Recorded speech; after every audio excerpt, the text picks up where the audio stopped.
At midnight, the jumpers of 2nd Battalion 517th Parachute Regimental Combat Team, as well as the 596th Parachute Combat Engineer Company, still dripping from the paint spray line, shuffled across Ombrone Airfield to the waiting of Serial 6 and climbed aboard. Some were so weighed down that Air Corpsmen had to assist them aboard. The airborne combat engineers were not only weighed down with a heavy load, but with dangerous explosives. We jumped with boxes of Tetro caps above our reserve chutes. Hal Roberts, combat engineer of the 517th Parachute Infantry Regiment, said, "These were wooden boxes, felt-lined, with 24 caps each, about the width of a pencil. If those exploded, there'd be nothing left of you, so you protected those things. They figured the only way we could get them down without exploding was with us absorbing the impact shock of landing." The details of Operation Dragoon were mind-numbing. 300,000 men, several thousand planes, 1,000 ships, an advance force of 5,600 paratroopers in 396 C-47s, so large it demanded its own operation title, Albatross. Preparing for the jump. God bless you. Before equipment was packed up, it was neatly laid out on shelter halves for an officer's inspection, then packed. Each man had 2 bandoliers of 30 caliber rifle ammunition, half a belt for the squad machine gun, Mae West, a full musette bag, escape pouch, canteen, entrenching tool, an M1 carbine with a folding stock or a standard M1 rifle broken down into 3 parts in a Griswold case, bayonet, 3 knives, shelter half, raincoat, main parachute, reserve parachute, and enough K rations, C rations, and concentrated chocolate D bars to last 3 days. Most of the men painted their faces with black and green camouflage from Lily Daché cosmetic tubes, and some shaved their heads to resemble mohawks. The Nazi propagandists used this as proof to the French people that the Americans were murderers and lunatics. Some GIs, later lost in the French countryside, had asked Frenchmen for directions only to scare them silly. The engineers did not jump as a company. 3rd Platoon jumped with 3rd Battalion, while company headquarters in 2nd Platoon came with regimental headquarters. 1st Platoon jumped with the 509th Combat Team. As part of company headquarters, Hal Roberts' plane lifted off around 1:30 a.m., flew north along the coast of Italy, then veered northwest at Elba. He could see the marker ships below, he remembered. These were positioned to guide the armada with marker lights. After the last one of them, we turned inland, so I thought, I'm not going to need this Mae West anymore, and I chucked it. Anticipating the jump, the last man, the pusher, inched forward, causing the whole stick of jumpers to close in tightly before the door. All the men had the forward lean of marathon runners on their mark. Hal put his shoulder into the man in front as he watched the red light. Before the jump, Lieutenant Larson said 3 lasting words that echoed in his mind until he jumped. God bless you. Greeted by machine gun fire. At 4:32 a.m., the red light went out, and a green light pushed reality into gear. Go! Go! The jumpers literally pushed the men in front of them so that the plane flushed the men out in a long string within about 4 seconds. Any sizable gap between men could mean a jumper lost or dead. They went out at 1,500 feet, twice that of a normal combat jump. Just before the jump, the planes had climbed above the thickening clouds, where the moon illuminated the blanket of white into what appeared like a shimmering sea. As I got out into the sky, Roberts recalled, I thought, oh God, I thought we went inland. Am I going into the drink without my Mae West? Weighed down by his rucksack, a trooper tangled in a mass of suspension lines might well drown, but relief swelled within him as he slipped silently through a sheet of moonlit clouds and into the black night below. Before I hit the ground, I could hear the rapid burp, burp, burp of gunfire, Hal related. This was the German MG-42, a machine gun that could fire up to 1,200 rounds per minute.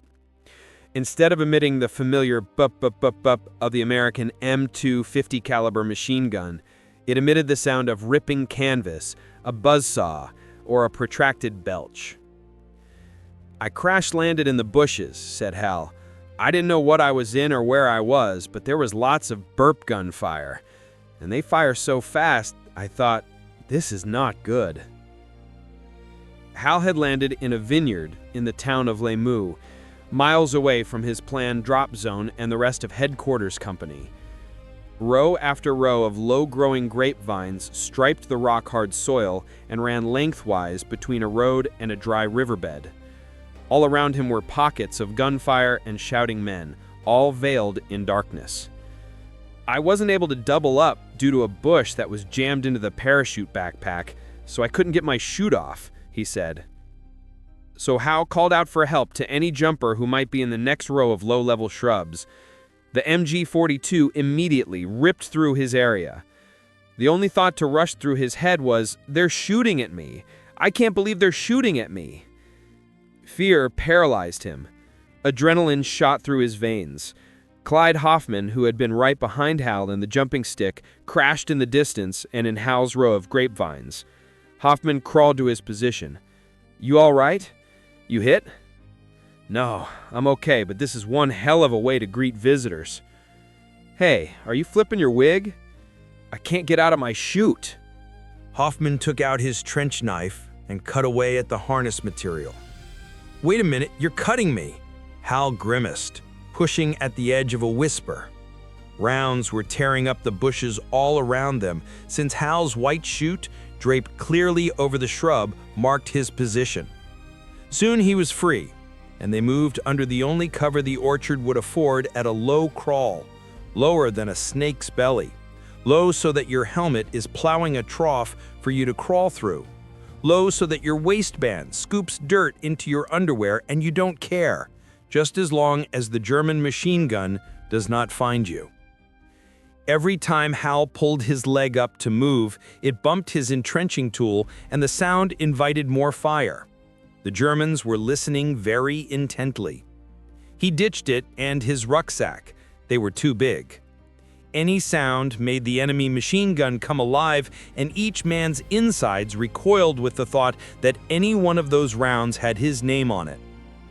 They remained still, and all was silent between bursts. The art of camouflage. Hal and Clyde weighed their situation. At one end of the row was a 2-story building. Beside it, a tree that held a paratrooper above the ground. His body gently rotated in the harness like a hanged man at the gallows. The eastern sky showed some color. "Listen," Hoffman whispered. "It's going to be daylight soon. With that machine gun, we're not getting out of here, and they're going to be patrolling through here at daylight. What are we going to do?" "Listen, the gliders should be coming in soon. Once they do, that'll take some of the heat off of us. Then we can move." After weighing a certain death against an uncertain future, they agreed to dig in. For over an hour, the two paratroopers carefully cut free strands of shrubbery and camouflaged each other. Each man slipped into the small hole he had made in the bush and pulled more branches in, above and behind. "How do I look?" whispered Hal. From his side in the shrubbery, Clyde nodded. Sunrise soon discovered them, shining light through the leaves and quickening their feelings of vulnerability. They watched as a group of German soldiers swung a dead American paratrooper, hanging in his harness, against the side of the tree he landed in. The Germans smoked cigarettes and laughed. The two Americans heard slow footsteps from behind. Hal thumbed the safety of his .45 caliber pistol.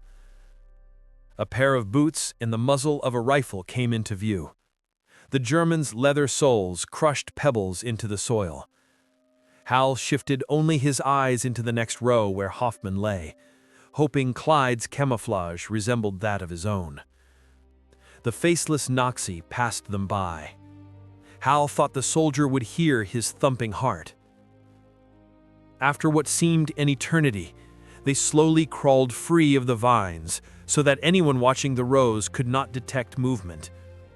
At the opposite end of the orchard was another two-story building, heavily fortified by a rock wall.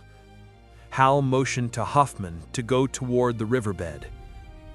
They began their long journey on their bellies over and through the bushes, not as men, but as clumps of vegetation, moving slower than the eye suspected.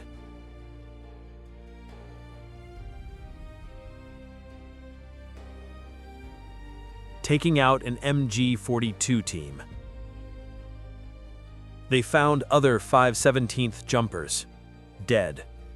They had tried to run out of the orchard in a low crouch, which put them high enough for the MG-42 alongside the road to be effective.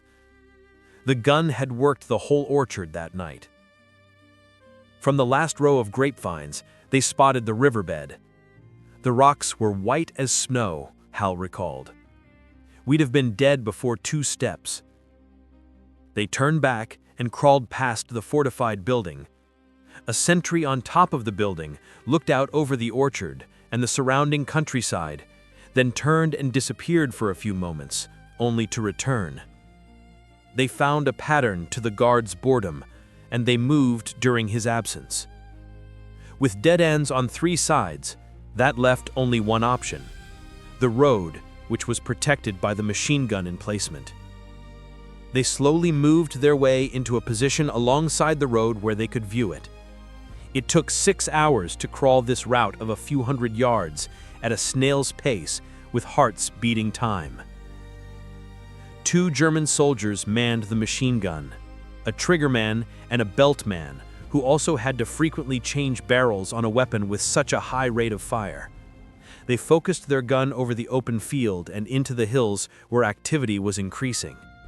Hal raised his M1 Garand and fired 2 rounds, one right after the other.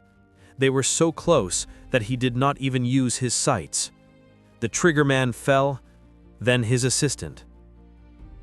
Hal mused, there was only one way out, and that's what I had to do to survive.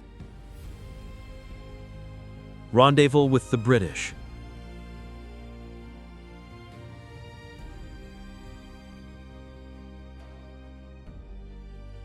Running parallel to the road was a ditch full of water.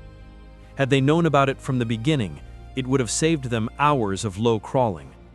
They slid into the ditch just as mortars started dropping where they had been. Hal found himself up to his neck in water. Clyde was about a head shorter. They slogged along this waterway, passing underground and into the cattails, covering their trail as they went.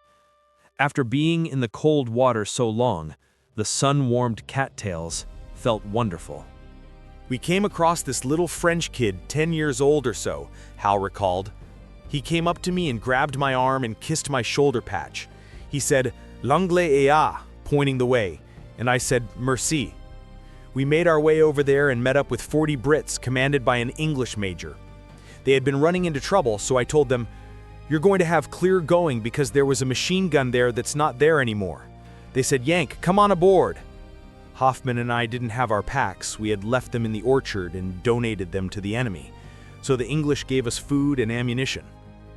The unit, likely part of the British 2nd Independent Parachute Brigade, was preparing a raid on the fortified command post, the same one with its inattentive guard that Hal and Hoffman had passed that morning. The plan was to approach the command post on the opposite side, where a huge cornfield lay. One of the first things they told their American friends was, "You don't need that helmet." They tore off triangles of camouflaged parachute silk and gave them to the Americans. Why? It makes less noise and you don't need anything that doesn't stop bullets. That helmet doesn't stop bullets. Maybe a little shrapnel and mud and dirt falling on your head, that's all. Seeing how the Brits wore bandanas, the Americans followed suit. They sat in a cornfield in the warmth of the sun, preparing their equipment for the task at hand, packing plastic balls of composition C2 explosive with Tetra caps. "What are we doing?" Hal asked. "Yank, we're making gammon grenades." "Bash 'em! Bash 'em!" At about 3:30 p.m., the major gave his men the command, and the 2 Yanks went along for the ride. The lead element sprinted across the field. a number of them yelling, "Bash 'em! Bash 'em!" The first set of men who made it to the wall tossed gammon grenades over and stood there. The next set hunched down behind them. The third set crouched on hands and knees, altogether forming a human staircase. The remaining Brits ran up their backs, shouting and throwing grenades. Plumes of black smoke erupted from behind the wall, and the Brits jumped headlong into them with Tommy guns firing. By the time Hal and Clyde got over the wall, the Brits had opened the gate from inside. They ran into the command post to find the Brits stitching the ceiling both ways with hundreds of rounds. They were just running those Tommy guns, constantly firing. Those guns were hot, Hal remembered. They had taken the command post in less than 10 minutes. The Germans suffered 30 dead and 80 taken prisoner. Then Hal discovered why the British had worked so fast. Tea time. These limeys, Hal recalled with a laugh, they took out their Bunsen burners and had their spot of tea. 3 in the afternoon, time to take a vacation from the war. I thought if I was these Germans, I'd time everything to take place at 3 in the afternoon.